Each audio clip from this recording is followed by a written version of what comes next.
अजय आलोक आपसे शुरू कर रहा हूं। अजय आलोक, क्या आरएलडी आ रही है क्या एनडीए में?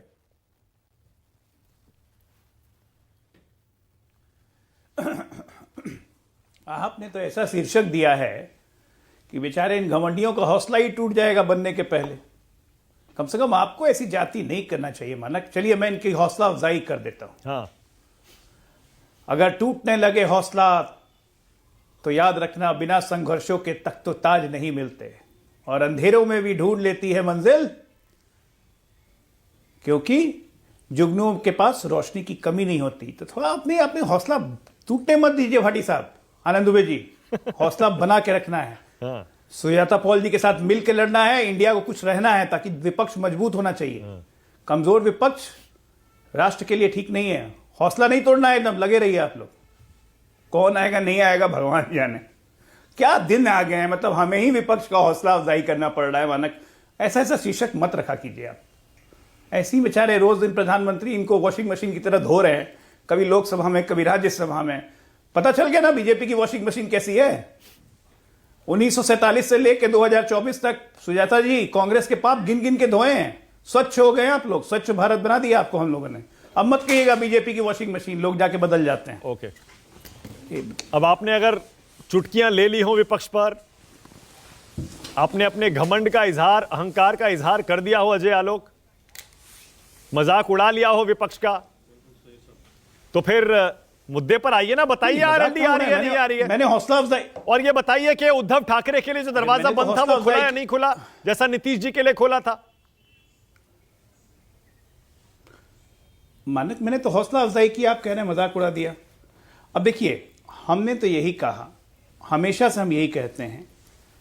पहले ये लोग कहते थे एनडीए में बचा कौन, एनडीए में बचा कौन। आप भी कितनी बार डिबेट कर चुके कि सब तो आपको छोड़ के चले गए, जेडीयू चला गया, शिवसेना चली गई, सबके आपके पुराने दल चले गए। अब जो शिवसेना ओरिजिनल चुनाव आयोग से वो ऑलरेडी हमारे पास है। अब आप नई खबर मुझे दे रहे हैं कि उद्धव भी आना चाहते हैं।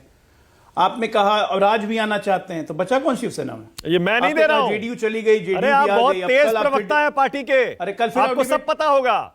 और प्रवक्ताओं को तो बाकायदा बीजेपी से ब्रीफिंग आती है, ऊपर आई होगी कि भैया ये बोलना है, इस मुद्दे पर ये नहीं बोलना है। मुझे पता है आप नहीं बोलेंगे, लेकिन अजय आलोक, मैं घुमा के पूछता हूं, चलिए आरएलडी आपके साथ क्यों आएगी? क्यों आएंगे जयंत चौधरी? समाजवादी पार्टी 7 सीटें दे रही है, आप 4 सीटें दे रहे हैं। समाजवादी ने तो पिछले बार भी दी थी बहुत सारी सीटें। सीटें देने से क्या होता है? जनता का पल्स समझ में आना चाहिए ना। आ रही है ये, नया नहीं आ रही है ये मैं नहीं जानता हूं। हाँ, हम लोग ले रहे हैं कि नहीं ले रहे हैं ये भी मैं नहीं जानता हूं। हाँ, साफ बोल रहा हूं मैं, क्या आ रही है नहीं आ रही है मैं नहीं जानता हूं। हम लोग ले रहे हैं या नहीं ले रहे हैं ये भी मैं नहीं जानता हूं। ओके।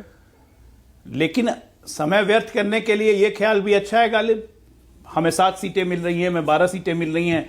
इसी सीट बंटवारे के चक्कर में घमंडिया कब इंडिगो बन के हो गया पता भी नहीं चला। मैं एक और सवाल घुमाकर पूछता हूं अजय आलोक, शिवसेना उद्धव ठाकरे गुट के लिए बंद दरवाजा खोल दिया क्या, जैसे नीतीश जी के लिए खोला? देखिए, काल्पनिक बातों में और प्रिजम्पशन और अटकलों और गॉसिप पे राजनीति नहीं चलती है। और भविष्य के गर्भ में क्या छिपा है ये भी राजनीति में कोई नहीं जानता है। जैसे मैंने कहा और जैसे कि अमित शाह जी भी कह चुके हैं, प्रधानमंत्री जी भी कह चुके हैं, अभी चुनाव में बहुत दिन है, अभी तक चुनाव की घोषणा नहीं हुई है। हमारा तो गठबंधन को स्वरूप भी तैयार हो गया, राज्यों में कैसे लड़ेंगे इसकी भी तैयारी हो गई, कौन सहयोगी कितने दलों पर कितनी सीटों पर लड़ेगा इसकी बातचीत हो रही है, फाइनल स्तर पे है। हम लोग 10 दिन के अंदर कैंडिडेट की घोषणा शुरू कर देंगे हर जगह से।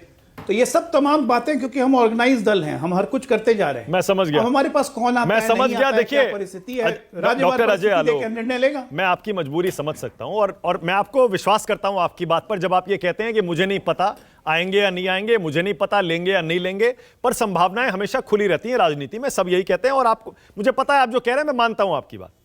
लेकिन कम से कम इतना तो मान लीजिए अजय आलोक, पहले जो आप कहते थे एक अकेला सब पर भारी, एक ही काफी है, आज जरूरत पड़ रही है ना सारे साथियों की। शुरू कर लीजिए, एकनाथ शिंदे, अजीत पवार, नीतीश कुमार, अब जयंत चौधरी, फिर उद्धव ठाकरे, फिर टीडीपी, राज ठाकरे, जरूरत पड़ रही है ना। अच्छा एक बार बताइए मानक, अब मैं आप ही से पूछता हूं और आपके दर्शकों से पूछता हूं, राजनीति में कमजोर से कौन दोस्ती करना चाहता है? कमजोर की दोस्ती सामान्य को भी कमजोर बना देती है। इसलिए राजनीति में लोग ताकतवर से ही दोस्ती करना चाहते हैं। कोई हमारे पास आ रहा है तो हमारी ताकत देख के, हमारी लीडरशिप को देख के, हमारी नीयत को देख के, जनता में बढ़ते हुए भरोसे और विश्वास को देखते हुए। कोई ऐसे नहीं आ रहा है, फ्री फंड में कोई नहीं आता है। अपना स्वार्थ देख के ही लोग आते हैं, और गठबंधन मतलब स्वार्थ होता है। स्वार्थ नहीं होगा, गठबंधन नहीं होगा, यह यथार्थ है। बहुत बढ़िया अजय आलोक, इसीलिए मैं कई बार आपकी दाद देता हूं, आप खरी खरी कहते हैं और दिल की बात ईमानदारी से मान लेते हैं। मतलब कह रहे हैं ना कि स्वार्थ की वजह से लोग आते हैं और स्वार्थ की वजह से ही आप लेते हैं, चाहे उसके लिए यू टर्न मारकर दरवाजा भी खोलना पड़े, बंद दरवाजा। यू टर्न मारने की बात नहीं। लोग हमारे पास आ रहे हैं तो हमारा दिल इतना बड़ा है। हम तंग दिल नहीं है, हम संग दिल नहीं है। ओके, हमारे साथ जाने का मतलब है कि आप भी बढ़ रहे हैं, हम भी बढ़ रहे हैं, देश भी बढ़ रहा है। ठीक है, हमारे साथ जाने का मतलब नहीं है कि सिर्फ एक परिवार बढ़ेगा और आप बढ़ेंगे और देश पीछे जाएगा। चलिए, लेकिन कम से कम आपने एक क्षेत्रीय छोटे छोटे दलों की अहमियत तो जान ली। पहले आप कहते थे क्या जरूरत है इनकी, बीजेपी अकेली काफी है। अभी सुजाता पॉल, एक सेकंड में आ रहा हूं आपके पास। ये जो एक एक बीजेपी करके, ने कभी नहीं कहा। हाँ अच्छा ठीक है, एक एक करके बीजेपी ने कभी नहीं कहा कि क्षेत्रीय दलों की क्या जरूरत है। अरे वो खुद कहा आपके नेता ने, खत्म हो जाएंगे क्षेत्रीय दल, सिर्फ राष्ट्रीय दल बचेंगे। कहा था नहीं कहा किस था? बात पे कहा? किस बात पे कहा? एक मिनट, परिवारवादी क्षेत्रीय दल जितने हैं ये खत्म हो जाएंगे, ये कहा था जेपी नड्डा जी ने पटना में। अच्छा, अजीत चौधरी क्षेत्रीय दल है, सिर्फ अपने परिवार की चिंता क्षेत्रीय दल है, परिवारवादी है या नहीं है? परिवारवादी क्षेत्रीय दल। तो अजीत चौधरी कहां गए? अजीत चौधरी तो है भी नहीं, वो तो दिवंगत हो चुके हैं। अब उनके पुत्र हैं जयंत चौधरी, उन्हीं की पार्टी की बात कर रहा हूं भाई। आरएलडी परिवारवादी दल है या नहीं है? भैया अभी कहां आए हैं? अच्छा, जब आएंगे तब आप डिसाइड करेंगे कि वो परिवारवादी है या नहीं है। पुत्र चला रहे हैं। परिवारवादी का तय कर लीजिए आप लोग पहले डेफिनेशन। हाँ, अब तो तय हो गया। अब तो प्रधानमंत्री ने तय कर दिया। उन्होंने कहा जो परिवार पार्टी चलाता है वो परिवारवादी है। तो क्या चौधरी परिवार पार्टी नहीं चलाता है? बिल्कुल है, बताइए। बिल्कुल चलाता है, बिल्कुल चलाता है। इसमें इतर कहां हूं मैं? इसमें इतर कहां हूं मैं? ओके, तो परिवारवादी दलों को अपने साथ लेने में कोई दिक्कत नहीं है भाई। अगर आप उस तरह से परिवारवादी कहेंगे तो क्या शिवसेना परिवारवादी नहीं थी जब तक उद्धव ठाकरे चलाते थे? लेकिन आज जो एकनाथ शिंदे चला रहे हैं शिवसेना, उसको आप परिवारवादी बोलेंगे? तो मतलब उद्धव ठाकरे की शिवसेना के लिए आपके दरवाजे बंद हैं क्योंकि वो परिवारवादी है? सही कह रहा हूं? एक मिनट। शरद पवार जब एनसीपी चलाते थे वो परिवारवादी थी, लेकिन अब वही अजीत पवार चला रहे हैं तो क्या उसको शरद पवार की एनसीपी के लिए दरवाजे बंद हैं? अजीत पवार के फैक्शन। एक मिनट, मेरी तो बात ही खत्म करने दीजिए ना, आप तो बात ही नहीं खत्म होने देते हैं। अजीत पवार के पुत्र अगर आगे आके संभालने लगे एनसीपी अजीत पवार, तब आप परिवारवादी भले कह सकते हैं। तो अभी अब किसके दरवाजे बंद हैं, किसके दरवाजे खुले हैं? राजनीति में ये सब क्षणिक निर्णय नहीं होते हैं, सोच समझ के लिए गए निर्णय होते हैं। राज्य की परिस्थिति के हिसाब से हमारा केंद्रीय नेतृत्व उसमें तय करेगा। ओके, लेकिन सवाल उनसे पूछिए ना जिनको लोग छोड़ के जा रहे हैं। अभी रुकिए, आप तो सवाल उनसे पूछ रहे हैं जिनके पास लोग आ रहे हैं। अरे लोग छोड़ के क्यों जा रहे हैं भाई? जो जिनके पास आ रहे हैं उनसे भी तो सवाल बनेगा ना। ऐसे थोड़े है कि जिनसे जा रहे हैं उन्हीं से पूछना। अरे भाई, जो जहाज चल रहा है, जो जिस जहाज पे चढ़ के लोग अपनी जान बचाने की कोशिश कर रहे हैं राजनीतिक। अच्छा